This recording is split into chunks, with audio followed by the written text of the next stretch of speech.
ዴፊኒሽን የበሽታው ምንነት ሳልሞኔሎሲስ ሳልሞኔሎሲስ ይህ አንጀታችንን የሚያጠቃ በባክቴሪያ የሚመጣ በሽታ ነው።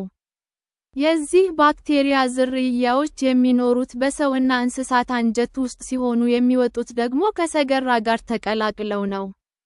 ሰዎች ይህ በሽታ የሚይዛቸው በባክቴሪያው በተበከለ ውሃ ወይንም ምግብ አማካኝነት ነው። የሳልሞኔላ ባክቴሪያ ዝርያዎች በሁለት ይከፈላሉ። እነዚህም ታይፎይዳል ሳልሞኔላ፣ ታይፎይዳል ሳልሞኔላ። እነዚህ ታይፎይድ ፊቨር ወይንም ፓራታይፎይድ ፊቨር የሚባሉትን በሽታዎች የሚያመጡ የሳልሞኔላ ባክቴሪያ ዝርያዎች ናቸው።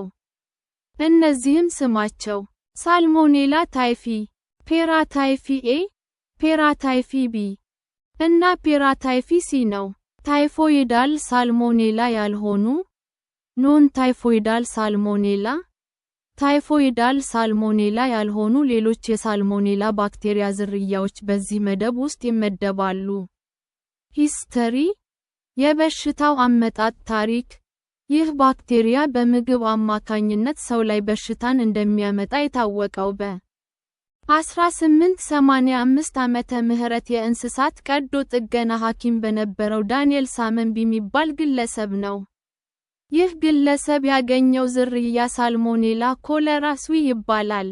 በአሁኑ ወቅት ከ2300 በላይ የሳልሞኔላ ባክቴሪያ ዝርያዎች አሉ። ከእነዚህ ውስጥ የተወሰኑ ዝርያዎች የተለመዱ ጸረ ባክቴሪያ መድኃኒቶችን መቋቋም ይችላሉ።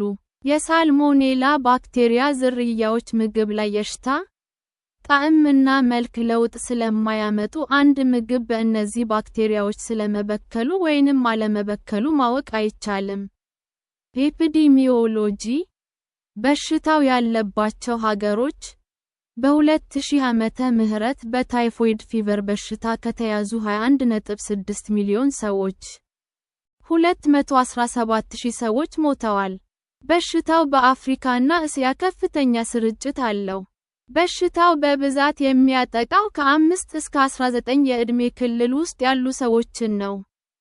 ሪስክ ፋክተርስ ለበሽታው ተጋላጭ የሆኑ ሰዎች ሮደንትስ፣ ቺክስ፣ ዳክሊንግስ፣ ተርተልስ፣ ሬፕታይልስ አንድ በርድስ እንስሳት ጋር ንክኪ ያላቸው ሰዎች፣ በተጨናነቀ ቦታ የሚኖሩ ሰዎች፣ ከ5 ዓመት በታች የሆኑ ሕፃናት እና በሌላ በሽታ ምክንያት የሰውነታቸው በሽታን የመከላከል አቅማቸው የወረደ ሰዎች።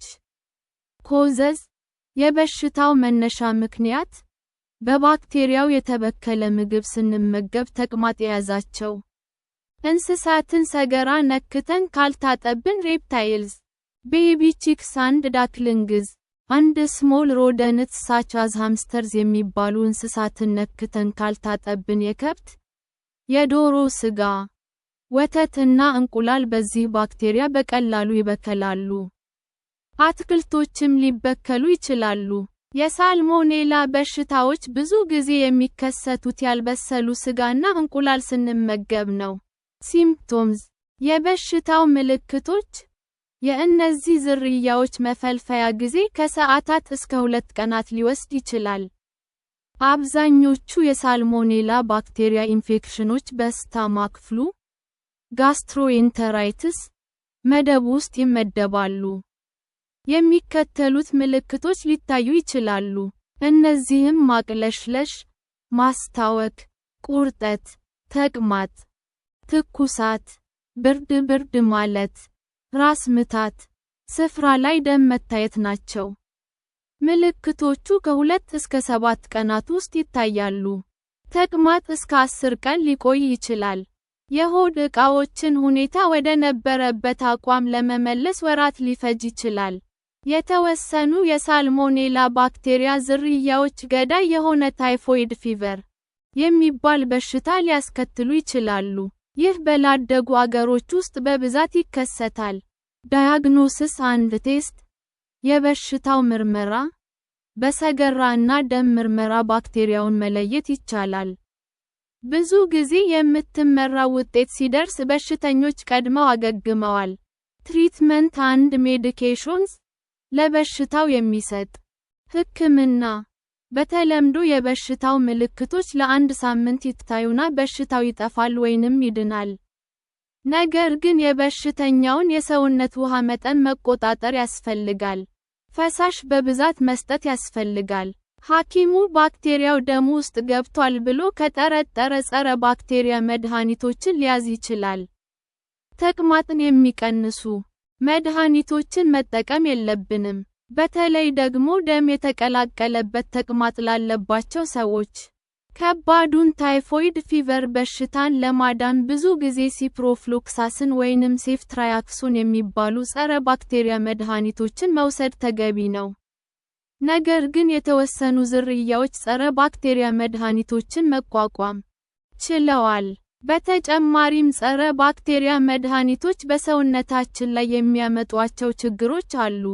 ይህንን በሽታ ለማዳን ሌሎች መወሰድ ያለባቸው እርምጃዎች ፈሳሽ በብዛት መውሰድ እና ሰውነታችን በቂ ንጥረ ነገር እንዲያገኝ ጤናማና ተመጣጣኝ ምግብ መብላት ናቸው።